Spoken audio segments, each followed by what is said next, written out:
What's up, everybody? Just checking my audio levels before I get started. Everything looks good.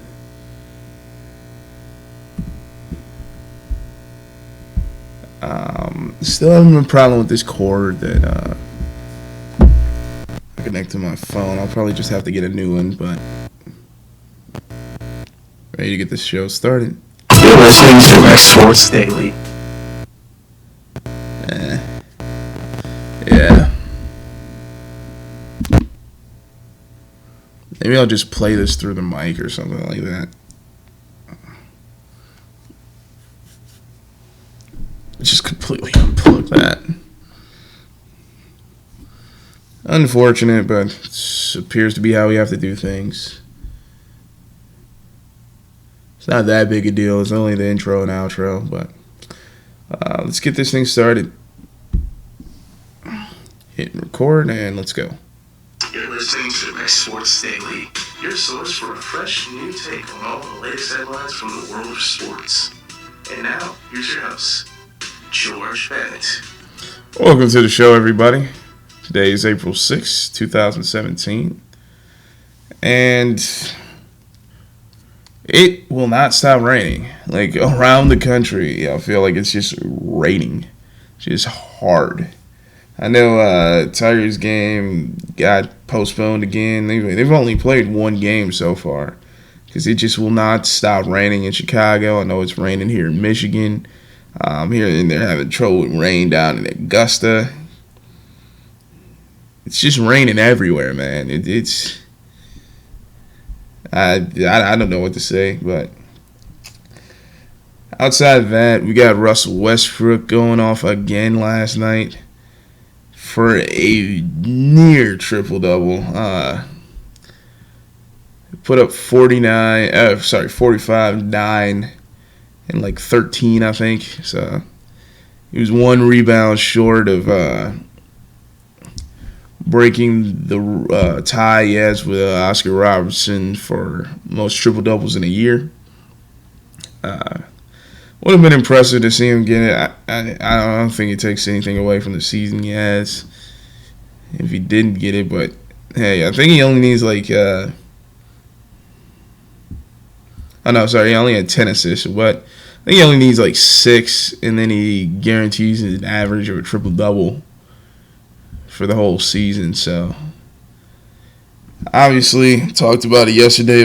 We've talked about it all year long. It's insane what Russell Westbrook's doing at this point in his career. These numbers are just absolutely ridiculous, but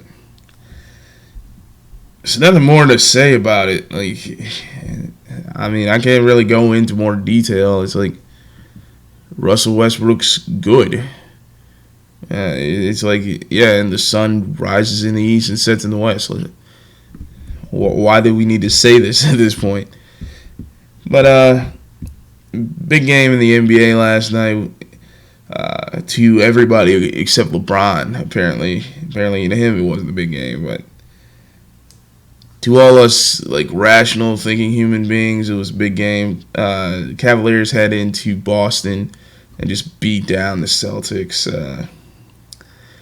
Basically established dominance over Boston. For anybody thinking that the Celtics could possibly win the East and make it to the finals, not happening, bruh. It's pretty much like you can tell there was a little something extra going on there for them.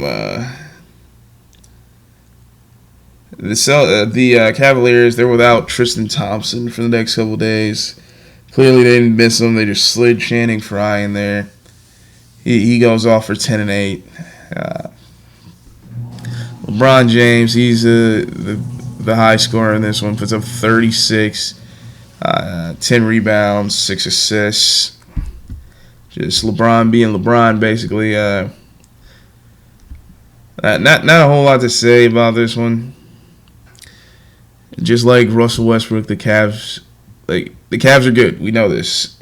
They've been slumping as of late. They let Boston creep up and take the number one spot from them, but you look at the season series between these two teams. Cleveland's taken 3 out of the 4. And the one game the Celtics did win, they only won 103-99. I mean, this was, a lot of people don't like to use the phrase statement game, but this was, it's hard to deny this was a bit of a statement game. Clearly, a lot of people were down on the Cavs and thought the Celtics could give them a run come playoff time, but I don't think it's the case. I think the Cavaliers. It's hard because their names will start with C. Like, I keep mixing them up, Cavaliers, Celtics, but like it's clear the Cavaliers are just gonna blow through the East. I think. LeBron said something to the effect of he doesn't get up for any regular season games like this, even though it was sort of a big-time matchup. I think his response when asked about it was, man, I've been to 6 straight finals. So, a little tongue-in-cheek from LeBron, but definitely the man has a point. The Cavaliers go an impressive, 17 of 18 from the line. So if that sort of free throw shooting can keep up, this is a team to be reckoned with. Boston only goes 18 for 29. But they only shoot 30% from 3. So it's weird. You don't see more of an impact from guys like Kyle Korver and Darren Williams in this game. Weird that they couldn't get involved. It was mostly the starters. The starters played some big minutes in this one. All of them played 30+, with the exception of Channing Frye. Looks like they were rotating to more of a small ball lineup with Shumpert. I'm just looking at it, the Cavs bench is pretty insane at this point. I'm just looking. You got Larry Sanders, Darren Williams, Richard Jefferson, Derek Williams, Iman Shumpert, James Jones, Kyle Korver. They got J.R. Smith back. This is a healthy Cavs team, and now that all the pieces are back in there, it's going to be difficult to stop this team. I remember this is why for most of the season they were my pick to win it all in the NBA, and I think I'm sort of leaning that way again. Just because that bench is stacked, more so even than OKC's bench. But we'll probably do a whole playoff preview. We'll probably get Robin here, discuss his thoughts on it. But yeah,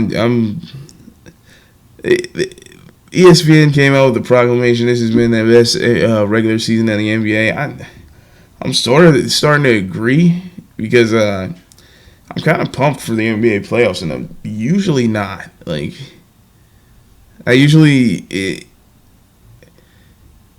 There's at least the fantasy. The NBA has at least given us the fantasy that another team could possibly compete. Like a San Antonio or a Houston. Going into the year, it's it's going to be Cavs Warriors again. But we at least have what the NBA has done is at least given us the illusion that other teams like Houston, San Antonio, Boston, these teams could compete. But we'll see. So, Richard Sherman, we got all his thoughts out there now about how he feels about possibly getting traded. And he's pretty much taking it pretty maturely. Saying there's no bad blood. And at the end of the day, it's the old saying, this is a business and blah, blah, blah, and personal feelings aside, blah, blah, blah, yeah. But He's pretty much saying all the right things. He knows he's on the trade block. I don't really know why Seattle's trying to trade him. I feel like you can't get equal value for him because anybody who knows anything about football realizes, like, if you trade for Richard Sherman, you're not getting the same Richard Sherman that Seattle has. He's a guy who fits that system very well. A guy who is taking advantage of a lot of tremendous defensive players around him. And because of that, he can take sort of risks and gambles other people can't take at the cornerback position. I mean, it's a lot easier playing cornerback when you got Cam Chancellor and Earl Thomas as your safeties backing you up. And then there's always the talk he doesn't follow a number one receiver. I think that's a little overblown. Him not following number one wide receivers. I think that's more of the media sort of making that thing. If that's the system, that's the system. But this just makes me think of Nnamdi Asomugha and his career, how he just was a dominant. It was always a debate between Darrelle Revis and Nnamdi Asomugha, who's the best corner in the league. Much in the way Richard Sherman at one point was considered the best corner in the league. But back in the day, it was a debate between Nnamdi Asomugha and Darrelle Revis. I was sort of in the Asomugha camp, and then I was clearly proven wrong because it's hard to really argue with the results. Because once Nnamdi Asomugha landed in Philly, he pretty much got exposed. He got exposed pretty hard that he was a system guy. And I think a similar fate could befall Richard Sherman if he ends up in the wrong sort of situation. And I don't want to see that happen to him. He's a guy who's put a lot of work in. At times, I think he does need to shut his mouth. So I kind of like the guy. I kind of don't. It's like a Draymond Green. Like, it's almost completely dependent on what his last comment was as to whether or not I like him. But yeah, he's sort of like a smarter Draymond Green to a certain extent. They're both not afraid to say what's on their mind. I just think what's on Richard Sherman's mind is just a lot more intelligent and a lot more well thought out and is presented in a much more coherent way. But yeah, Richard Sherman, seeing him somewhere else that would be weird. There are rumors out there that the Patriots are actually interested in going after him, which kind of strange. You don't see the Patriots normally involved in these like big blockbuster deals, and apparently Richard Sherman like would be sort of okay with this. I don't at this point, like, how much more stacked do the Patriots want to get? Like, I've never seen a team come off a Super Bowl win and just hit the ground running in the offseason the way the Patriots have this offseason. It's just insane. And for a team who's clearly the class of the AFC, clearly the class of the league, like, they've picked up so many pieces already. Like, you add a Stephon Gilmore to the roster. You add a Brandon Cooks. You still got Malcolm Butler. Like, we looked it up the other day. He's still there on the roster. I mean, they haven't gotten rid of him yet. But this would sort of, like, lend credence to Malcolm Butler sort of being on the way out if they go out and get Richard Sherman. I don't think you're going to pay Malcolm Butler all that money just to be your nickel. And I don't think you start him over Gilmore, who's a Pro Bowler, or Richard Sherman. But if this ends up happening, I think Malcolm Butler would probably have to be involved in the deal. But I think there are a lot of red flags around Malcolm Butler at this point, because if the Patriots are trying so hard to get rid of this guy, he can't possibly be that great. Like, typically, you don't see guys leave the Patriots organization and just dominate the league. Like, it's rare. Usually when they're letting somebody go, it's because they know something the rest of us just don't. That front office, I don't know how, it's just smarter than you. Belichick and that system, they know what they're doing more so than you ever possibly could. But apparently, a lot of people are out there in the league trying to talk to Seattle and see about the availability of Richard Sherman. Apparently, there are better offers out there than what the Pats are presenting, but the Seahawks are extremely interested in Malcolm Butler, and because Richard Sherman is sort of okay with going to the Patriots, I think that organization doesn't want to do him dirty like that. They're not gonna send him somewhere he doesn't want to be. I think he does have some say in all of this, because he's some guy he's one of those guys. He's been with that organization. He's been a star with the organization for years now, and there is some loyalty there they have to give to him. Like, they can't just ship him off to Cleveland, Jamie Collins style. So,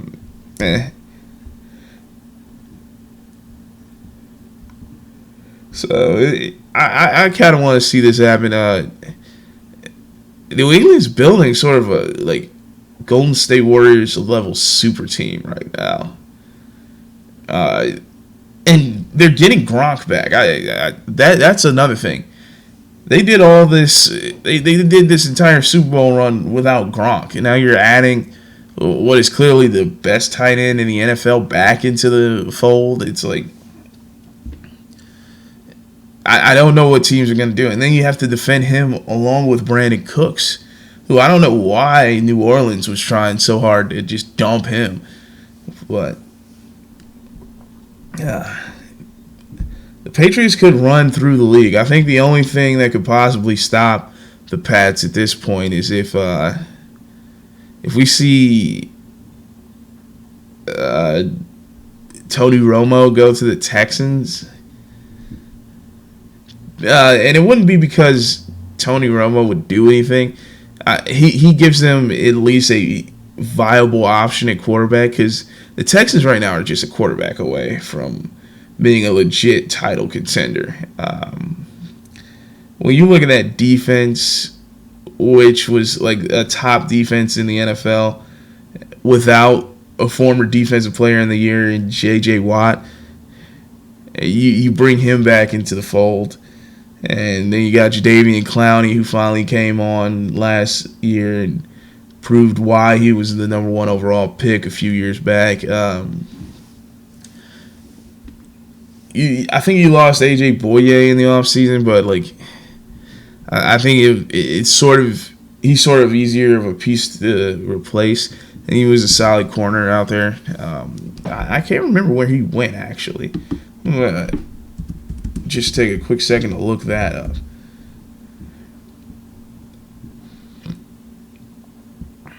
Oh, he went to the Jaguars. I remember he was one of those.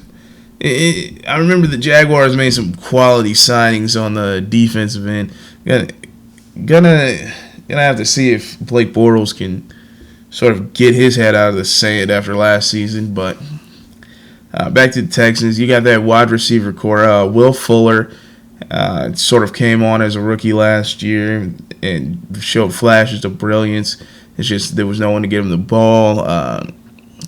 It's criminal what's going on with old Nook the Bomb over there at wide receiver, DeAndre Hopkins, because he is being severely underutilized.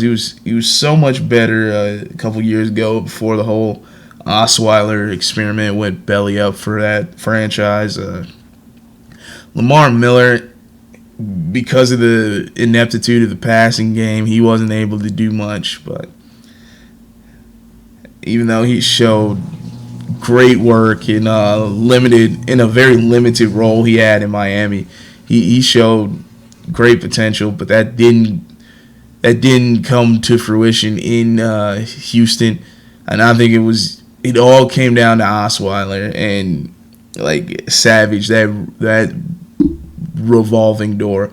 And I think if anyone's going to stop the Patriots, it's going to be the Texans, and only if they're able to get Tony Romo caliber quarterback in there.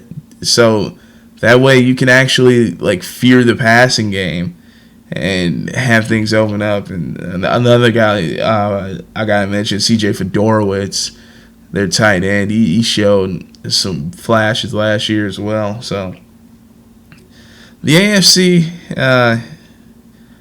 I think it's between really only 3 teams next season.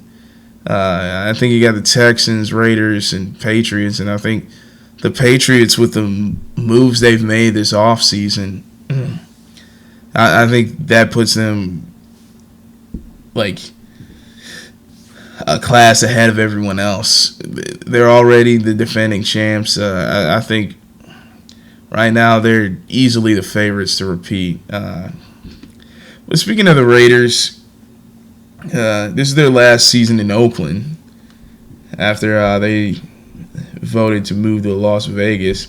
I don't think I've talked about that on the show, but it's kind of old news at this point. Like, it sucks for the city of Oakland. Oakland's one of those places. There's not much going for them as a town. They got the Warriors and whatnot. It's one of those, like, I know I hear a lot of people from San Francisco and stuff like crap on Oakland and how bad it is and things like that, but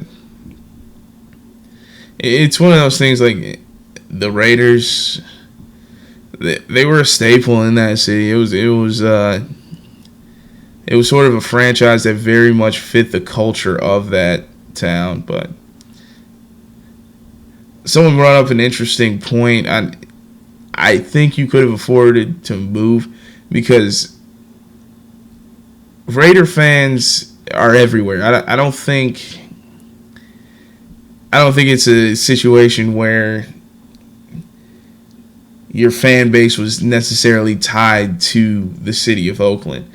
I know Raider fans from all over the country. It's sort of like, in a sense, like the Cowboys if they were to move. It's like the Cowboys aren't tied to Dallas. And it's like there's Cowboys fans everywhere. There's Patriots fans everywhere. It's not like with my favorite team, the Lions, where it's like they're tied to Southeast Michigan. The vast majority of people who are Lions fans are people who are from Southeast Michigan. And I'd say probably about 90-95%. It's like you're not going to find some random Lions fan in California or something like that, or Texas. If you do, they're probably from Southeast Michigan. Now, like, no one becomes a Lions fan growing up in Seattle. Like, unless like your parents are. There's usually some connection to the area in that case. It's like no one just becomes, I don't know, a Carolina Panthers fan not being from Carolina. I don't know. Maybe that's a bad example. But there's some teams where the city and the team are sort of joined at the hip. I don't think Oakland and the Raiders are one of them. I know Oakland fans from New York, so Raiders fans from New York. It has very little to do with that city itself.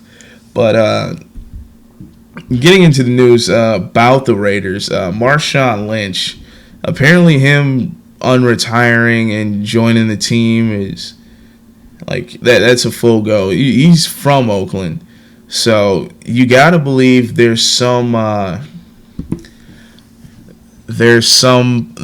there in the sense of he wants to sort of give the city of Oakland one last hurrah with their football team. And I think you lost Latavius Murray in the offseason. He went to the Vikings. So Marshawn Lynch joined the Raiders. He hasn't played the past couple seasons. I think to a certain extent that works in his favor. I think he's going to come back with some fresh legs. I don't see a guy like Marshawn Lynch making this kind of move if he's not in good playing shape and can't come back, make an impact for this squad. But they got a lot of young running backs in Oakland right now. Jalen Richard. I think the other guy's name is DeAndre Washington. I think that's his first name, but it's something D. Washington. But nothing to really write home about at the running back position. But with their passing game, adding a guy like Marshawn Lynch, and Oakland has one of the better offensive lines in the NFL. I know they lost one guy off their offensive line this offseason, but yeah, it's one of the better lines. You're getting Derek Carr back. Derek Carr has proven he's one of the best young quarterbacks in this league. You got Amari Cooper and Michael Crabtree has finally lived up to his billing coming out of college. Amari Cooper, one of the best young wideouts out there. And that defense led by Khalil Mack. Khalil Mack is easily the best defensive player in the league. I can say that definitively. All due respect to Von Miller and J.J. Watt, Khalil Mack's on another level. And I think it's pronounced Khalil. It looks like Khalil to me. But I've heard people pronounce it Khalil. I don't know if they're just screwing it up, but I don't know. Khalil, whatever. So apparently, Derek Jeter. This is a weird headline. Derek Jeter is trying to buy the Marlins, and he's apparently competing. Like he's in a bidding war with Jeb Bush. Like this is not. This is like we're playing Mad Libs with the news headlines right now. Jeb Bush and Derek Jeter competing to buy the Marlins and competing for the right to pay all like $270 million or whatever's left on Giancarlo Stanton's contract. Jesus Christ! Like Giancarlo Stanton is getting paid. What is his salary right now? I gotta look that up because I think he's like the highest paid. $9 million? There's no way he only makes $9 million.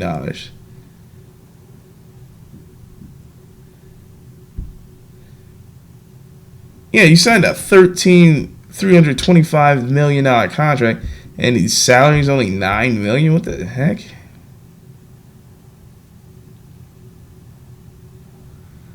Maybe it's backloaded, or maybe a lot of that signing bonus. I don't know. But it lists his salary at $9 million. Maybe a lot of that's incentives. I don't know. Much smarter people make those contracts than me. I don't always get it. But it says 13 years, $325 million. I don't know how that makes his salary only $9 million. But yeah, we got the Masters going on right now. Apparently Dustin Johnson fell down the stairs at his home, and just terrible timing on that, bro. You can't be just You can't be taking the stairs the day before the Masters. I mean, that's this is something out of a comedy sketch. But hopefully he's all right. Apparently his back is hurting, and like everybody's unsure what's going on with him. We'll probably know more tomorrow when I do the show. But jeez, you hate to see something like that happen. He was at the top of his game by all accounts. He won 3 straight tournaments coming into this. He was easily the odds-on favorite to win this whole thing.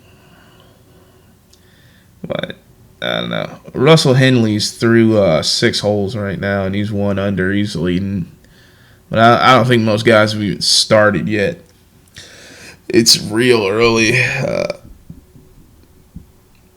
So, what else is going on? Stephen Curry has 42, and the Warriors clinched the best record in the league. I think they still got an outside shot at winning like 70 games, so they could get back-to-back 70-win seasons. That'd be pretty impressive. Looks like Michael Porter Jr. was named Player of the Year in high school basketball. No surprise there. He's the guy, for those of you unfamiliar, he was committed to Washington, and then I think Missouri hired his dad as a coach. So now he's going to Missouri. He's going to be a clear one and done. Going to be interesting to see if Missouri can compete in the SEC. I don't know of any other players on that roster, but when you get the best player in the country, like, that's got to count for something. But just taking a quick look, see if there's any more headlines to cover real quick. Yeah, this Derek Jeter thing is kind of weird. Never would have guessed that would be something that happened. Joe Mixon had a good visit with the Saints. It's going to be interesting to see what happens with Joe Mixon come draft time, because, like, by a lot of people's accounts, he is the most talented running back in the draft. I think those who don't think he is, like, have him, like, right behind Fournette. A lot of people have him over Dalvin Cook and over Christian McCaffrey and all those guys. I think everybody has him is better than Cook and McCaffrey, but. Eddie Lacy's having a garage sale. That's weird. Not going to click on that article. It seems kind of clickbaity. But, hey. Nick Mangold's a free agent out there. And got to wonder why nobody's signing him. But apparently Dwayne Wade's going to come back for the Bulls on Saturday. And Derrick Rose. The ever snake-bitten Derrick Rose, he got surgery, and he's going to start trying to rehab in about 3 to 6 weeks. Derrick Rose, just it's probably time to just give it up at this point. Oh, yeah, I don't see this anywhere, but I remember it happening. Shout out to Chris Sale. I tweeted last night, easily the best pickup of the offseason, and he proved that last night. He goes 7 innings, 7 strikeouts, 0 earned. I think he only gave up like 3 hits. So if you're Boston, you're happy in the investment you made on him. Doesn't get the decision in this one. I think it went like 0-0 into like the 11th or something like that. I think Boston did end up getting the win. But yeah, no decision for Sale. I don't see anybody beating the Red Sox in the American League, so I think this is just gonna be more of the same. I don't think Mookie Betts even played in this one, so And that'll about do it. Thanks for everyone who came to the live stream. Again, we live stream on YouTube, the show every day, usually around 9 o'clock Eastern Daylight Time. So if you want to stop in, join the chat, feel free. I'd love to make this more of an interactive experience. Get some people, get people's feedback as I'm saying these outlandish statements or not so outlandish statements or what have you. But and for those of you who listen to the audio podcast, thanks for listening. I'll see you guys tomorrow with more Direct Sports Daily. This has been another episode of Direct Sports Daily. Thanks for listening, and to keep up with the show, follow us on Twitter at the DSD Podcast. Subscribe to us on iTunes, Google Play, or Stitcher Radio, or visit our website, www.directsportsdaily.com.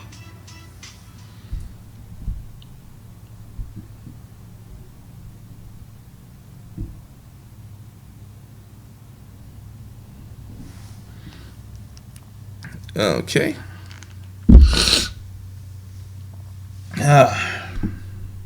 Another one in the books. Gotta go ahead and cut the stream.